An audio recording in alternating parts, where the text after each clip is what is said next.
Hello, happy Wednesday, happy September 29th, aka my birthday. You guys have been hearing me talk about it for a few days now. You can just imagine what my husband thinks. He's like, okay, we get it. But I'm so thankful for all the birthday wishes. Hello, Gareth and Frank and Oriel and Farouk and Hamza and Hannon, Fergie. Thank you all for the birthday wishes. I really appreciate. I'm your host today for the Adobe XD Daily Creative Challenge. My name is Elise, and I'm excited to be celebrating my birthday with y'all. I've been doing a live challenge for myself every single day the last week and a half. And I was waiting to get all the birthdays out because my challenge is every time someone tells me happy birthday, I'm going to do a shimmy. Shimmy, shimmy, shimmy. But I wanted to make sure most of them went out, so I'm not shimming the entire stream. We're going to be working on a real estate app. I'm excited about it. You know, real estate's fun. I just bought my first place this year. Anthony said, happy birthday. I owe him a shimmy. And there's a rhyme on top of it. Let's look at what my screen looks like. We've got the Daily Creative Challenge landing page, but Chris Olson said happy birthday. So there we go, shimmy away. And from you, McCord, oh my gosh. And from Monica, okay. I'm feeling loved while I shimmy. This is nice. This is really nice. I want to shimmy the entire session. Just like, this is the Daily Creative Challenge landing page. Big blue button is where you enroll for the challenge. Underneath that, we've got the challenges for the day. And today we're working on this guy right here. This is where you can watch the video, download the XD file, and don't forget to go into Discord to upload your challenges in, guess what? The challenge channel. This is where you can upload your challenges to get feedback from other mentors, from other people in the community, and for you to give feedback.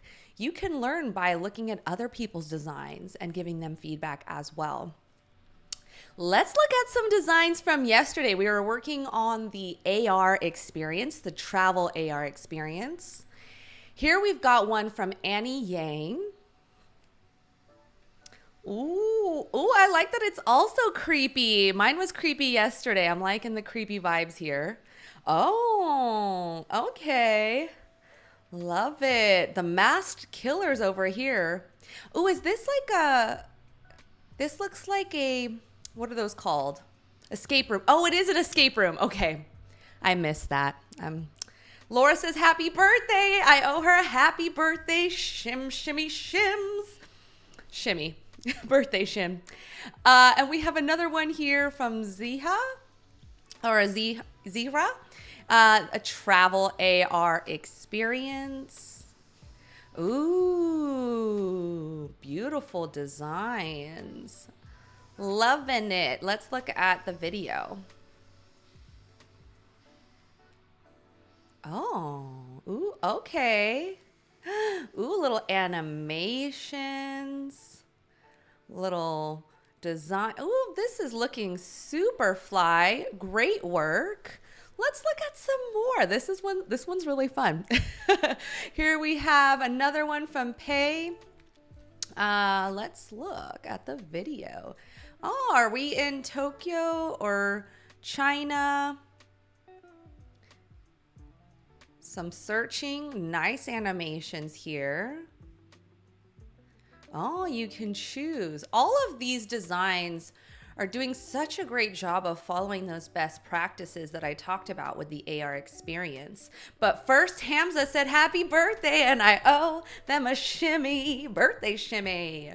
For those of you just joining I'm doing a shimmy for every time someone says happy birthday. Let's look at some more. We've got one from Fernando. Nice work. This is great design. I like that you can really see that it's in the background here. You're really making space, making use of that 3D experience. We got Anthony saying Feliz Oh my gosh, cumpleaños. My husband would be upset. He speaks Spanish. He would be really upset with that. But I owe Anthony a shimmy. Let's get into the design challenge. We are working on the for sale real estate listing. And I've got some inspiration here. And what we're really going to try to make use of today is stacks. This is my stacks pose. So here's a landing page or a little listing page that I've made. And I'm going to break down how you can start to utilize the stacks feature to make your life easier. So first I'm going to create an artboard over here. And I've already made some components for this, like a navigation.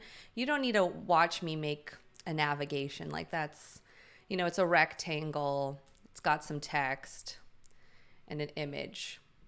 So don't need to watch me do that, right? So we've got that component there, and I've got some images. And from here, I'm just gonna do some simple rectangles. I'm going to actually use repeat grid for this little collage of rectangle images here.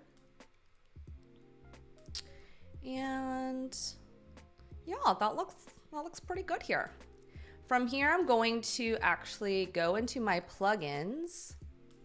Oh, David said, happy birthday, shimmy for David. Thank you. Birthday shimmy. Going to free stock search. And I am going to just search apartments. You guys have seen me use this plugin quite a bit the last few weeks. I use it all the time.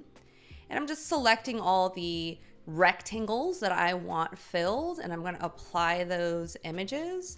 And boom, there we go. I got some images. I'm going to remove this gray border. And here we go. We already got some images in like literally 10 seconds. Now I'm going to already start using stacks. I'm going to be using it for the horizontal experience here. So this is a group, this is an image. I'm going to select both and make them a group. From here, I can turn on the stacks feature on the right-hand side in my property inspector, and it automatically is making it a horizontal stack. What does that mean? Well, if I want to switch this, if I decide, okay, I want this group to actually be on this side, it's maintaining that padding between the images and just making it really easy to swap those. So we're going to start to see the magic of stacks and streamlining our workflow. So that's pretty sweet.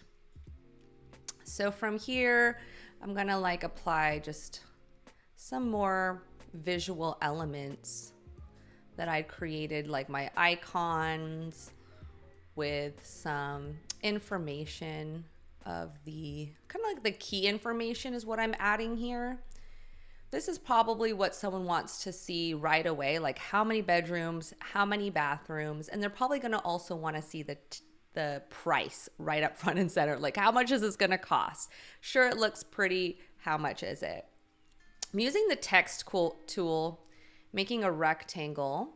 So I want it, this is the max width I want my text. I'm gonna make it $625,000. It is expensive to live in LA, guys. For a little apartment, it's expensive. And then I'm gonna maybe apply some more text here. Actually, I'm just gonna apply this text in here. So this is the max width. Oops.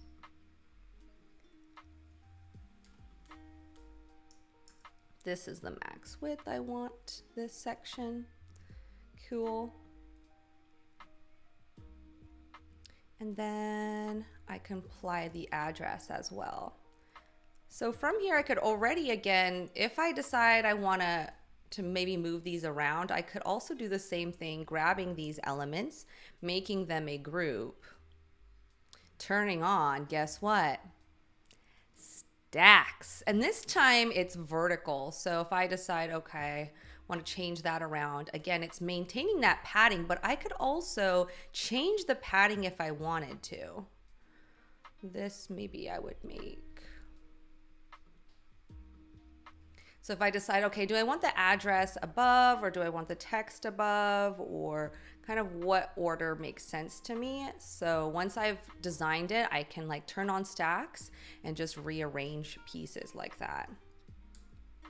What do you think? Do you think you'll use this? What do you think of stacks? You haven't seen all the power of stacks yet, but we'll get there, don't worry. So here I have this rectangle, and I'm just applying the properties, the drop shadow from this rectangle into this one. So I hit Command C on my Mac and then Option Command V to just apply that same drop shadow here, so I don't have to redo it.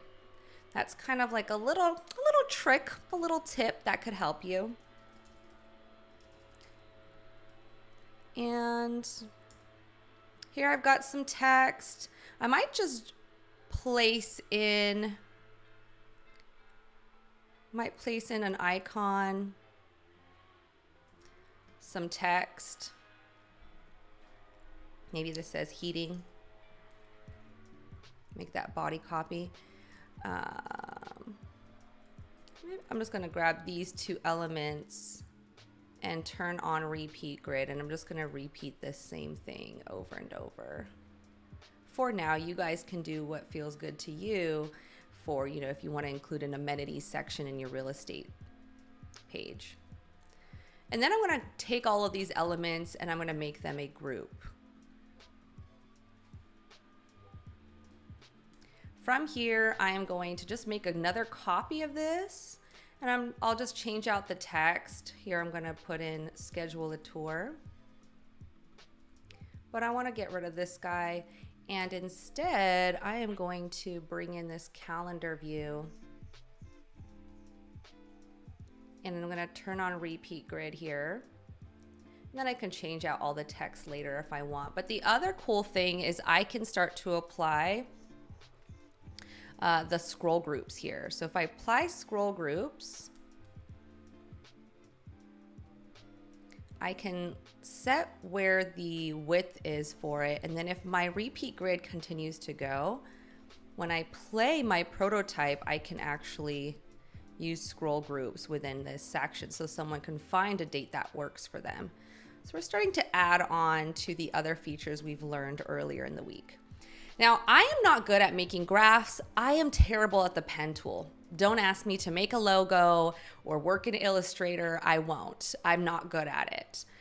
So something that I do for graphs is I'll find free UI kits. So I'm going to use actually this UI kit from Mimi. Get this one here. This is designed by Mimi. She's created already all of these dashboard modules here. And I'm just gonna grab one that works for me. I'm gonna grab this guy and paste it into my design. And from here, I can like remove elements that don't make sense for my design. But the best thing is because I have responsive resize turned on, it automatically is typically turned on with XD. When I drag this over, it's kind of looking pretty good and pretty clean. If I didn't have this on, let's see what it looks like. I guess it's kind of fine. So I'm just gonna drag this over. And from here, you can make some adjustments. You can change the color out if you want. I'm gonna make that green color, and boom, look at, I got a graph. Look at me! And look how much time I saved. This is why I don't do these things myself, is because it would take me a lot more time than just to grab elements that are already out there, right?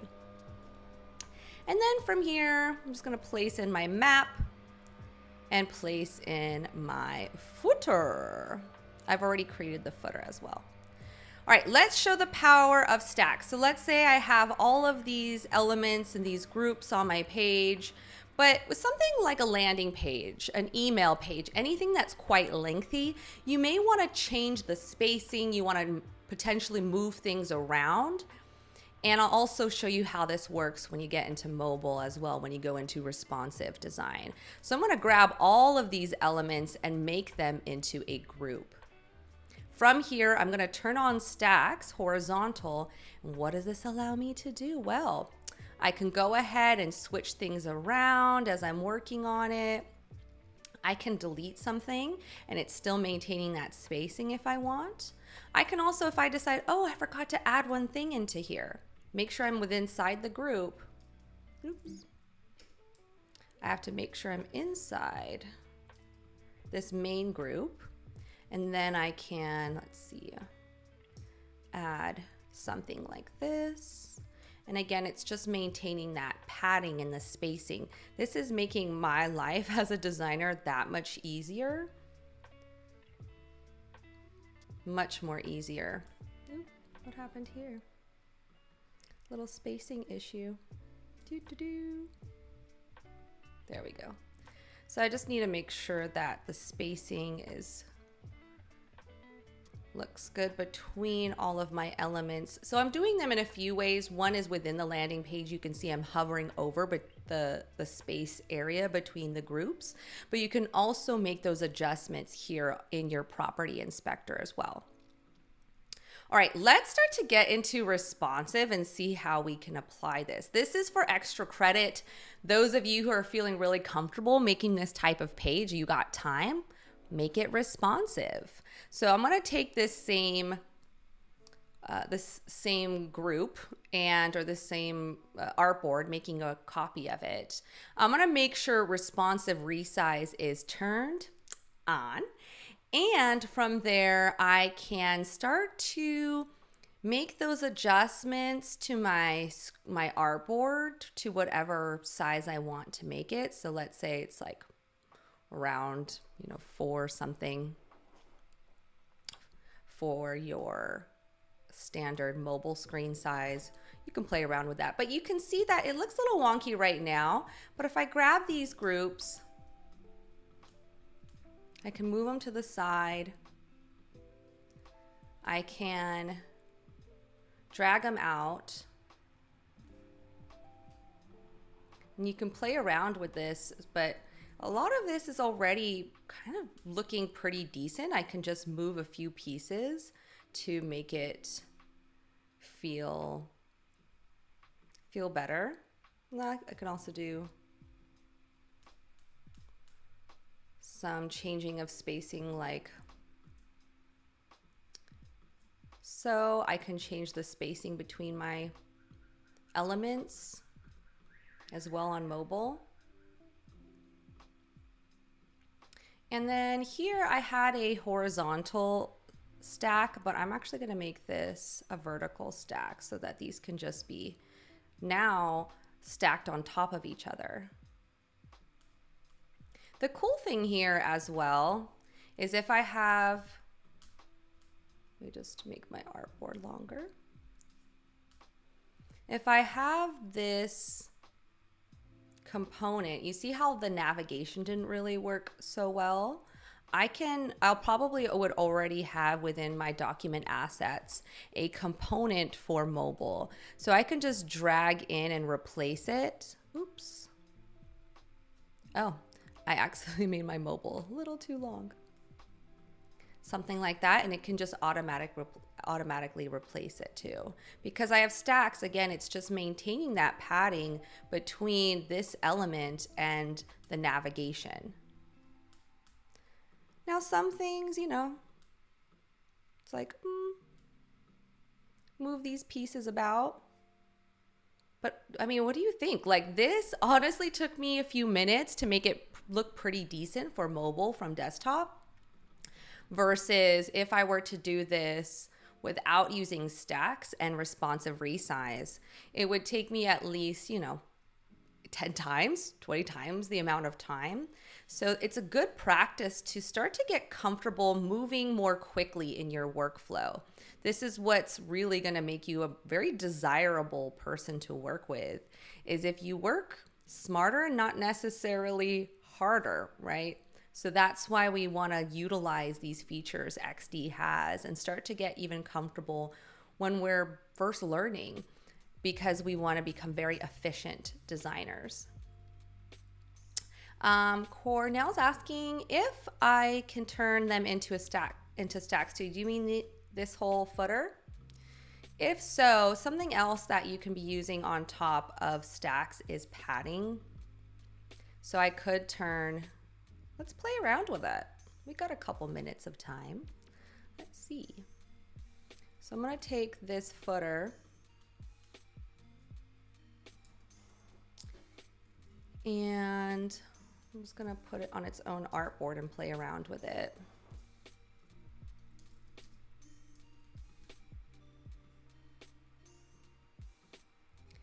And I'm going to actually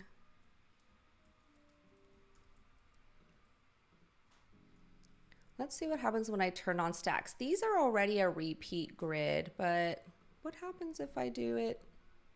I guess I could put these two things into a stack. Make this a group, turn this into a stack. And what else would I want to do here?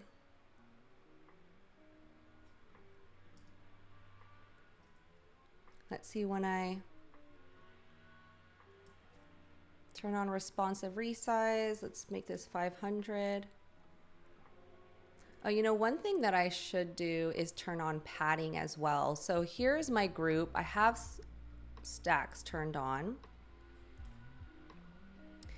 Or don't I? Okay.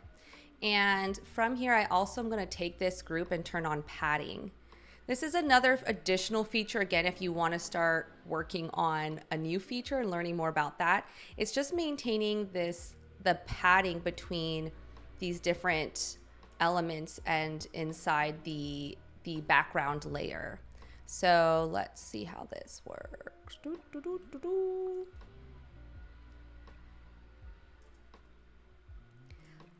Let's play. Let's just try things out. Because of that, I'm gonna like flail a little bit, but we'll see how it goes. Okay, so this was a horizontal stack. Let's turn it into a vertical stack. Ooh, okay, yeah, there we go. And then I can make this guy like, seems like the rectangle in the background is moving though because I turned on padding. So that's the issue with, I think, the padding thing. So you can turn padding off, but here I could change the spacing. It's not that bad actually. So to answer your question, yeah, you can turn on stacks for the footer and play around with that too. I think it was cool. I don't know if I would have turned on padding like I did, but I would turn on stacks and play around with it. Good question. Good thing to learn. I haven't tried to play around with it with a footer, so good idea. All right. Any more birthday wishes so that I can do my shimmy? That was the end of day number 7. We've learned a little bit more about stacks. I can't wait to see you guys apply them. How you can export your designs into Discord to get feedback is you can grab your assets. There's a few ways. Way number 1, or option number 1, is you can export the selected options as images, PNGs, JPEGs, and upload them into Discord. If you want to have something more interactive, you can also have these two selected, these artboards selected in design mode. And you can click this little share option and it'll create a link and you can see the interactions as well. And you can copy this link and paste it into Discord as well. And option number 3 is you can also play your designs. If you have a prototype and you want to play it, you can record. This is for Mac users. You can record and have potentially this whole scroll view. If you have any interactions like this, you can apply that. And then you can upload that MP4 into Discord as well, or into Behance. All right, Fergie says, happy birthday again. I'm so glad you did, because I'm going to give full-on shimmy. Final birthday dance. Got to get it out there. Thank you guys so much for celebrating my birthday with me, sending me all those birthday wishes. I'm feeling the positive vibes. Can't wait to enjoy the rest of my day. I hope you guys do as well. See you guys tomorrow. Bye.